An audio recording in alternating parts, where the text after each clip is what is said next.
Welcome to the space where energy, frequency, wisdom, and transformation meet.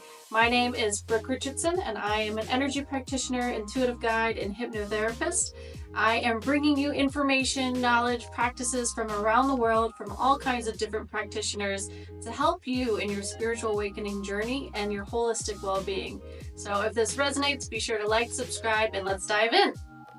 So today on our episode, we have Nicole and Robin Seeger. They are based in Bali and they are phenomenal mystics. I met Nicole during a soul map reading where she was able to access and see my highest timeline, opening my mind, my awareness into new possibilities. Often we can limit what we think we can achieve and accomplish and where our heart and soul really want to go. So it was such a powerful session. And her husband, they do breathwork ceremonies, they do cacao ceremonies, they are facilitators, coaches, they do retreats. I don't think there's anything they don't do, and they are such beautiful souls of people.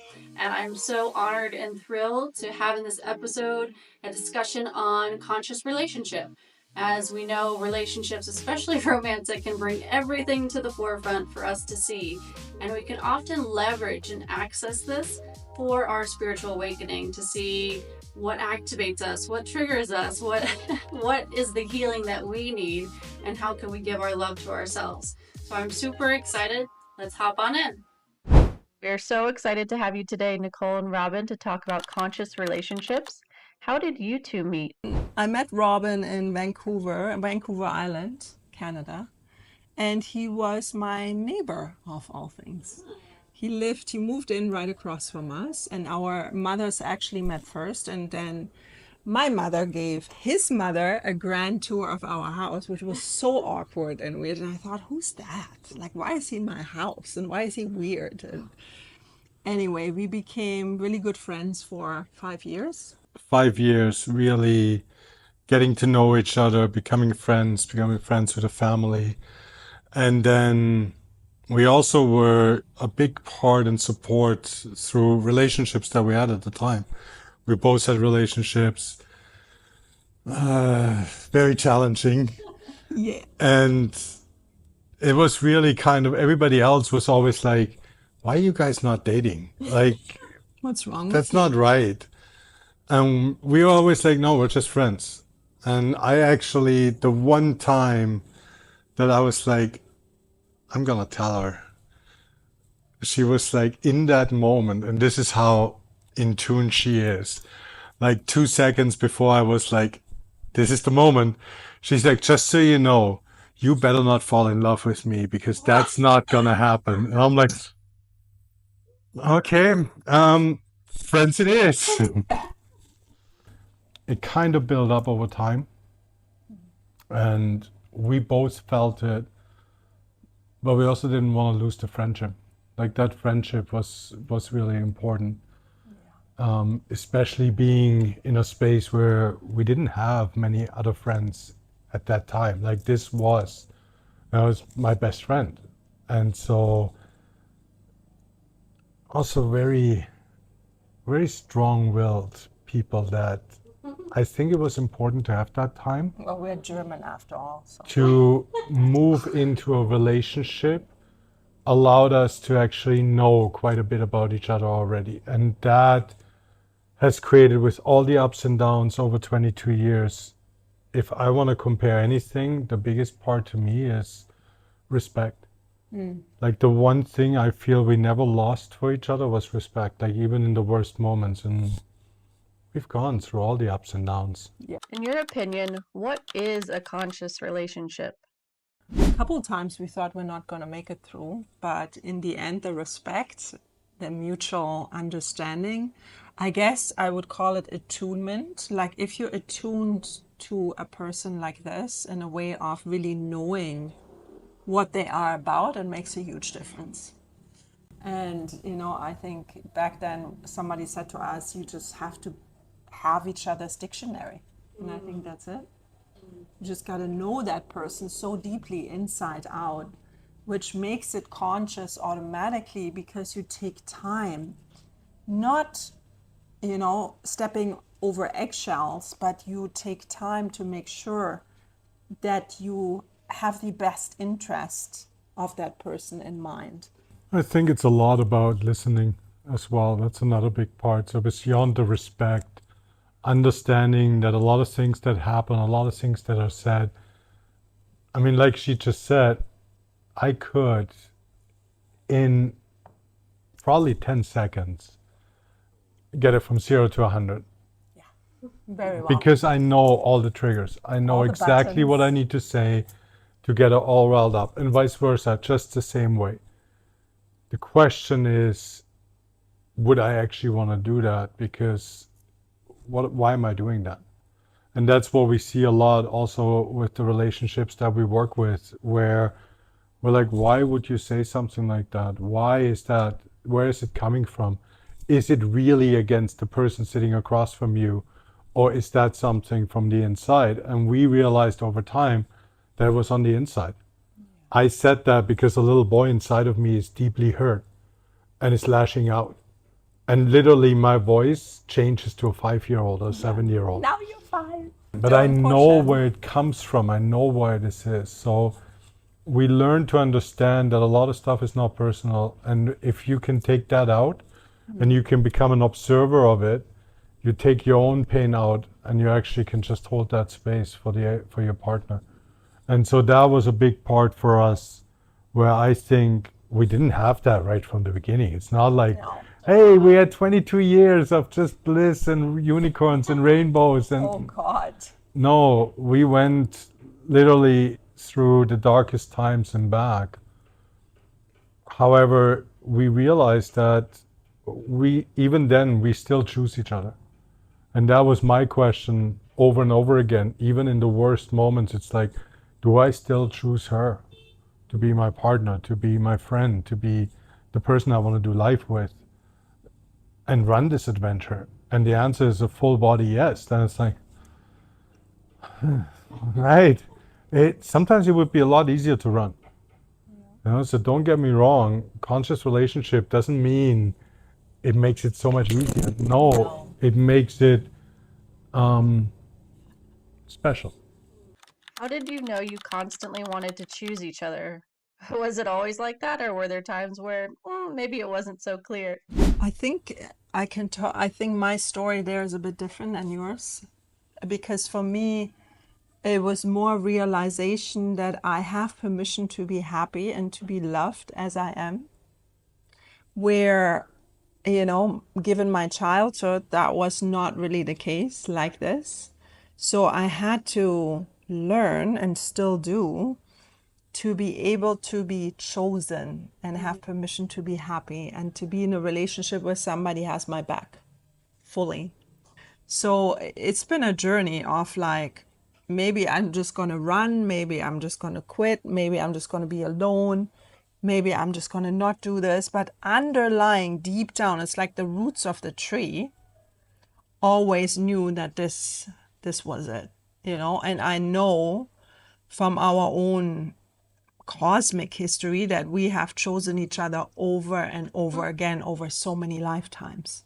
So this is That not really helps. this is not the first time around. No, but there's many different ways of looking at it. Like I sabotaged a lot of my relationships because I didn't believe I'm good enough, I'm worthy enough to have a really strong, happy relationship. So even when everything was fine, that was in previous relationships too, where I was always afraid that something would happen, that something would go sideways, that I would be left. And the thing is that we can literally manifest that ourselves. And I had that before in a relationship where I was told that even so I got cheated on, in that moment there's two people that need to make a decision. However, my partner told me, saying, you made it easier. Not it's your fault, but you made it easier because you were always so worried that in that moment it was like, well, he thinks it's happening anyway, so here it kind of happened. And that was a big part of me that I needed to let go, to really allow myself to receive that relationship, that happiness, that strength that comes with something. And that just takes time and work on self. You know, if she wouldn't have worked on her stuff, I wouldn't have worked on my stuff. No chance. No, no, absolutely No not. chance. And even now, I mean, we just came back from a 24-hour getaway, like a short weekend. Okay, it was more like 28 hours. Yes. But we decided to make new rings for us in that, and the first thing that came to mind was like a heart, because we both have each other's heart, know each other's heart, and allow each other into that space. And then we did an infinity sign because we were like, that's just what it feels like. Oh, I look forward to growing old with her, with the heartache and the tribulations and everything else, and the adventures and the fun and yeah, just everything that life brings. Were there ever times where one of you was more focused on the inner work? How do you balance that within relationship? You were definitely way ahead of me. I actually gave you an ultimatum, remember that? A long time ago. Possibly, Yeah, I don't. very long time ago. I said you either gonna put in the work or I can't. But at that time, it was actually more spiritually based, not so much trauma and healing based on childhood or anything like that. It was more a spiritual thing where I felt like we were far away, and yeah, you just went with it and you were like, okay, if that's what you want, and let's go. No, it can't be the same. That doesn't happen. No. And that's something that needs to be realized. However, we have sometimes we work with couples where one is the driving force so much, and the other one is Just the balance is just off. it's just well, I'm gonna do it because otherwise the consequences are dire. You know, I'm gonna lose my partner. I'm gonna have a divorce. Like this is serious. But because there is no real will behind it, Yeah. we sometimes actually say, no, we can't work with you because it's one-sided. You're pushing your husband, you're pushing your wife or girlfriend to do this, but they don't want to. They don't have the So will. they don't want to go here because it's too painful or there's something going on. And if you don't want to go inside, if you don't want to look there, then nobody can fix you. And that was the other big part. In the beginning, was a lot like, okay, just fix me. Yeah, right. I wish that couples would understand that the relationship is actual the spiritual work. Yep. That the triggers that come up, the pains, that the mirroring, the reflecting, that all these are opportunities for growth every day. And like we said, after 22 years, it's like, you did not just say that. Ow. You know, and I think the more we can become conscious of these moments of opportunity, the greater. But after 22 years, Yeah. I explained that there's moments where I still ask Nicole, or she asks me, is it okay to give you a hug? Something as simple as that. Right. Is it okay to kiss you right now? Not all the time. People were then like, whoa, I need to do this all the time. It's like, no, most of the time we know. But there is moments where these boundaries that we can create, if they're healthy, they're not walls. All it means is this is my space, this is me. And you're invited in, and I can also disinvite you out. And when there is this gray zone where it's like, I'm not sure if I'm invited in right now or not, and I ask that question, it's okay for the partner to say, you know what, not right now. Yeah. Because all that means is I'm not fully able to be there for you right now. It's also when we need to talk about things, when we need to talk about serious topics, where we know it could hurt the other person, because it's, something that has happened, that has triggered us. We say the same thing, is this a good time to have that conversation? And then if we say no, either one of us, then that's fine. However, it needs to come with that commitment of, it will happen. if I can be at my best, I'm going to be at my best for her, for our kids, for our business, for our... How is it working together? You spend a lot of time together. To be honest, I always thought that's not ever gonna happen. Like, because I'm such a free spirit and so like a go-getter, and I don't even know why I'm a projector in human design. It makes zero sense to me. But that took time to grow. In the beginning, I did a lot of things on my own. Like I did a lot of workshops and sessions and all that. And Robin organically came more and more into that, to the time where he actually asked, whoa, can I join you in this or that?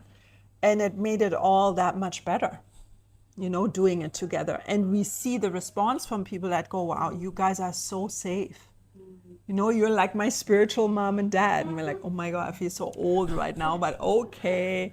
But so we have grown to understand that we are actually meant to do some things together.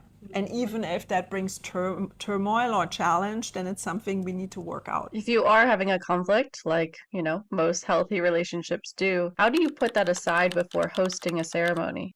Sacred space always comes first. Like I think we have never jeopardized that in that way. And we had conflicts right before retreats, before workshops, before sessions where we were just like, but we take a moment and to come back to that, to what we're actually here to do, which is to provide a sacred space for people. And that comes first. It's just like a priority.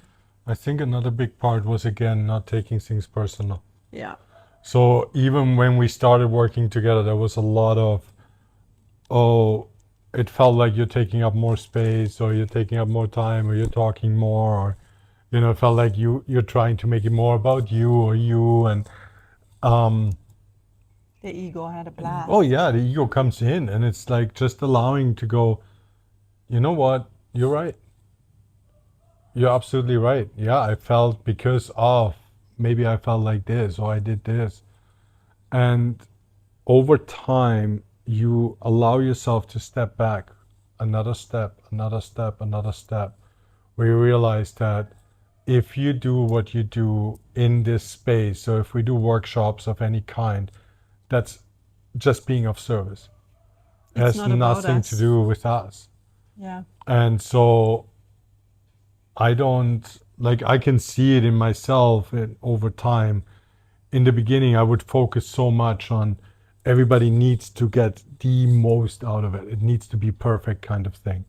And if somebody would be there in a breathwork session and not breathe, or look at me the whole time with open eyes and frustrated or anything like that, I would start taking it personal.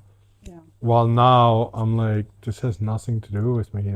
I provide the service. I check in. If we get feedback, we always check in if this is something that is true. But I do believe that we have learned to really just allow, and then check in afterwards, where it's like, could have done this differently, or we adjust constantly. Yeah, always. But do you notice that when we get mad at each other before and after, we're completely fine?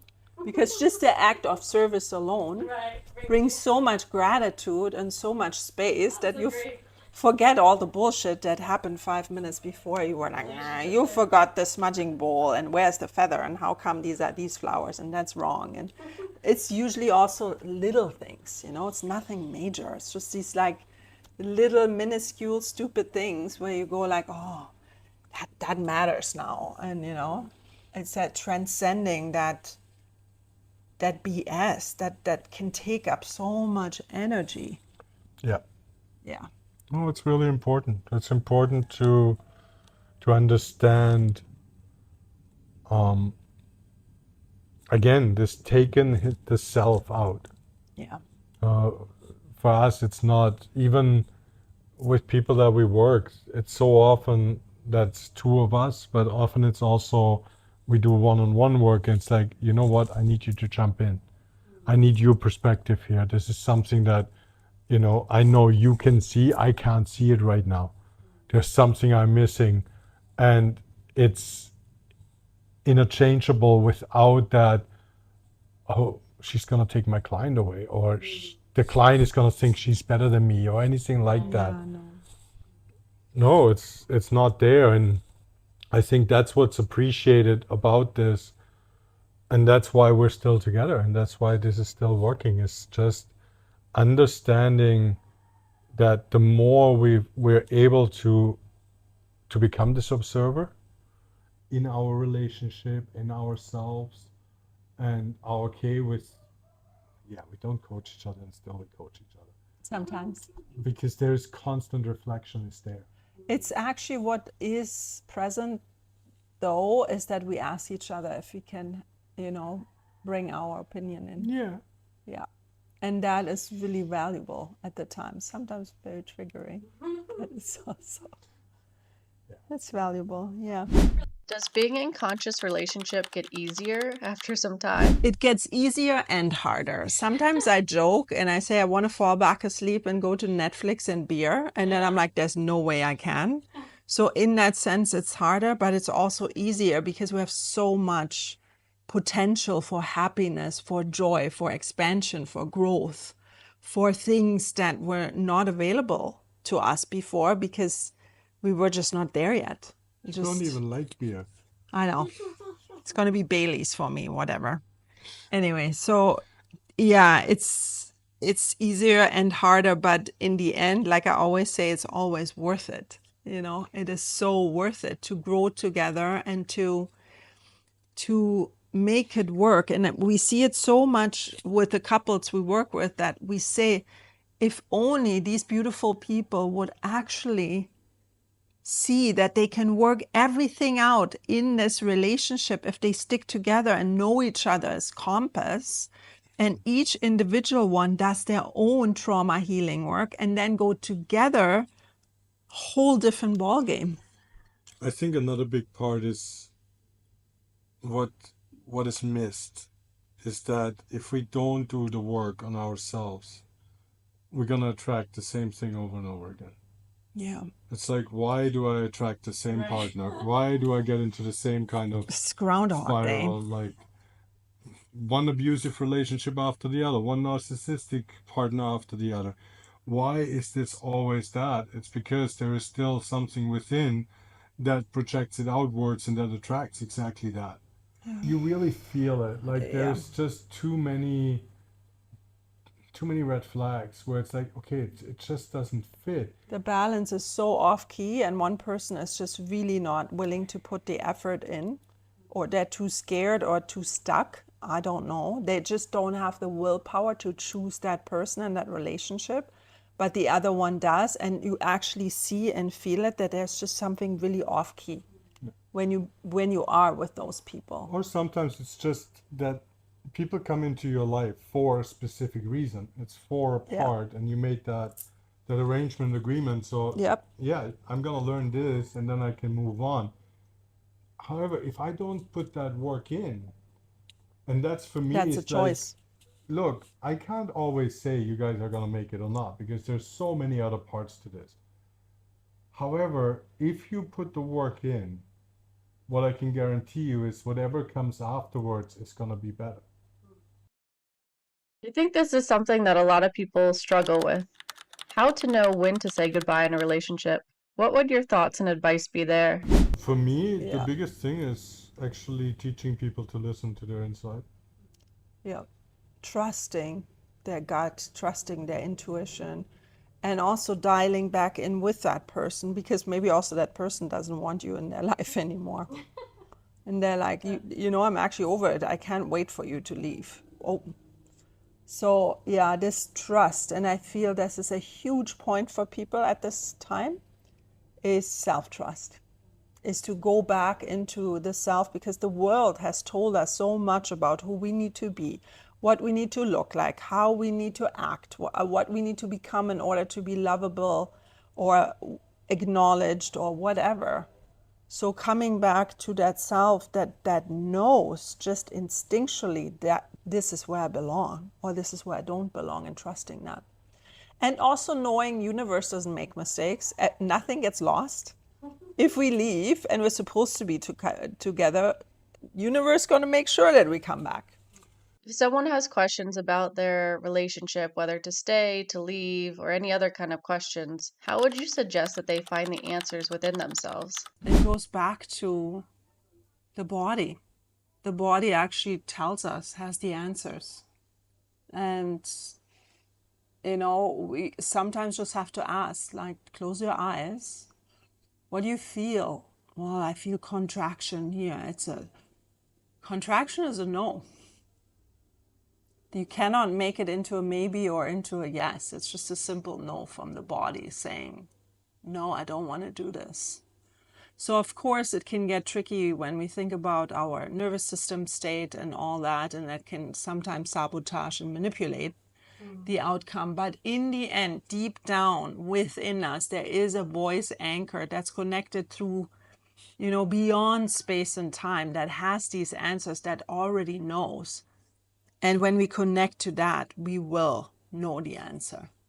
And people, sometimes it's a matter of a minute, sometimes. I think a big thing is it's not easy to give like tips and tricks or tools where it's like, No, it depends because on every each. situation is Yeah. different.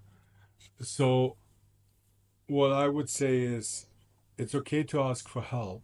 Yeah. However, be discerning who you ask. Is there somebody that's emotionally involved in this? Might not get you the right answer. This is not what your parents or your best friends or even your relationship, your partners are there for, because they all are emotionally invested. Yeah.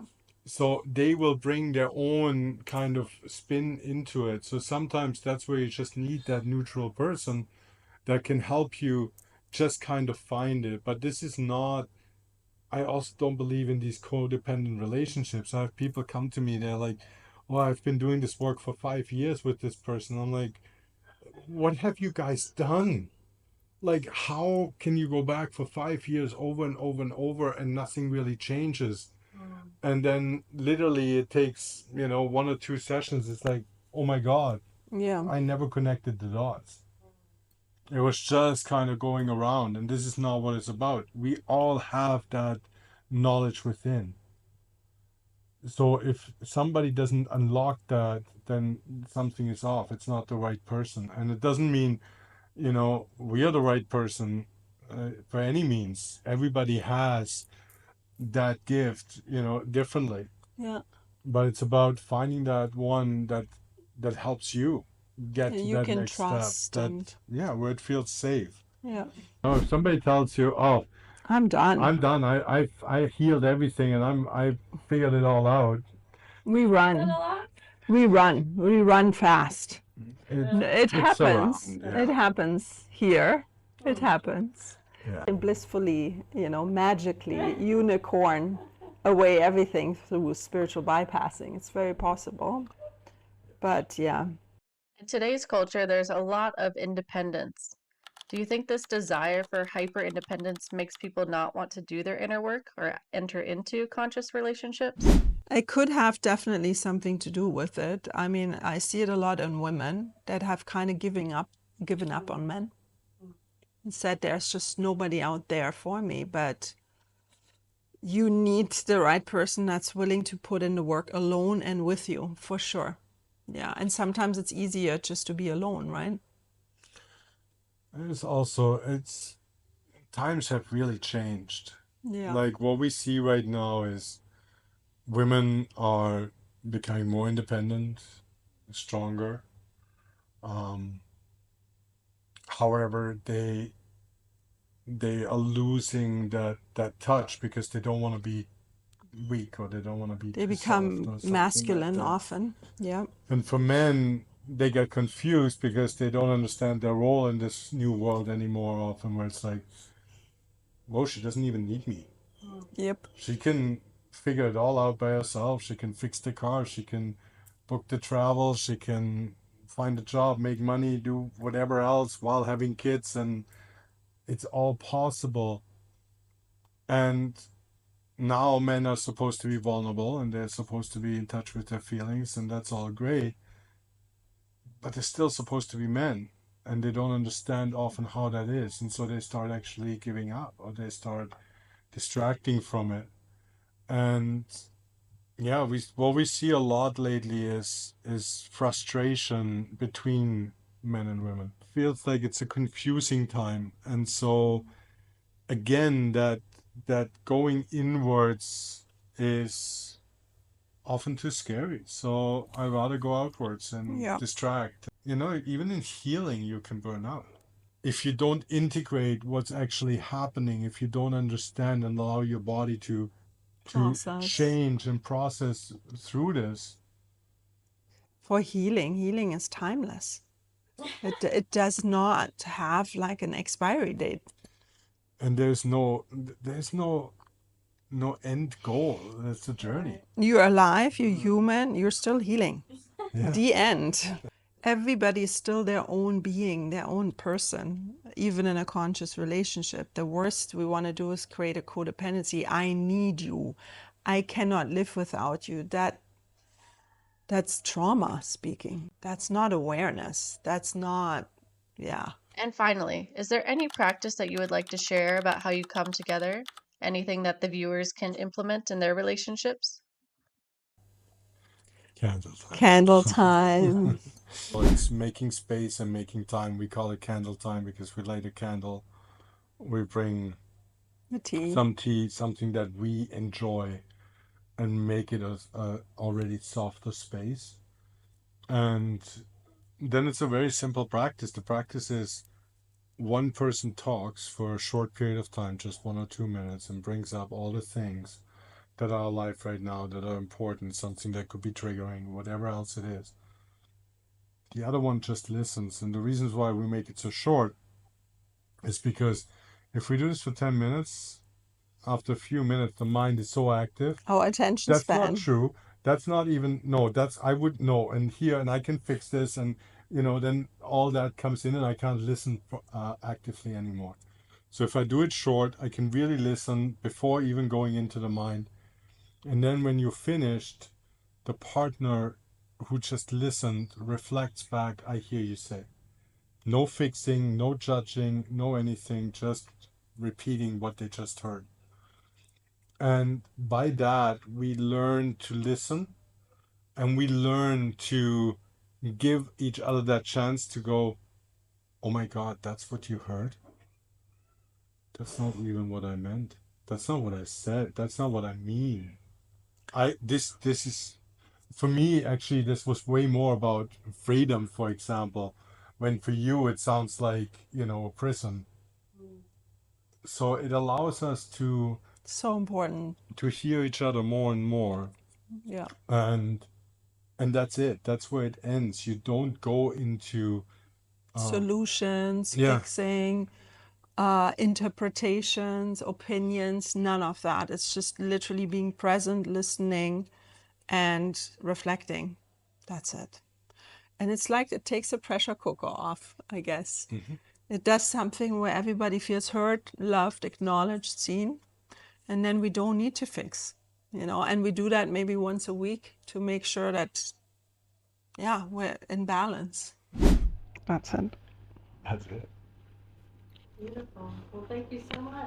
You're so Thank welcome. you. Thank you for having us.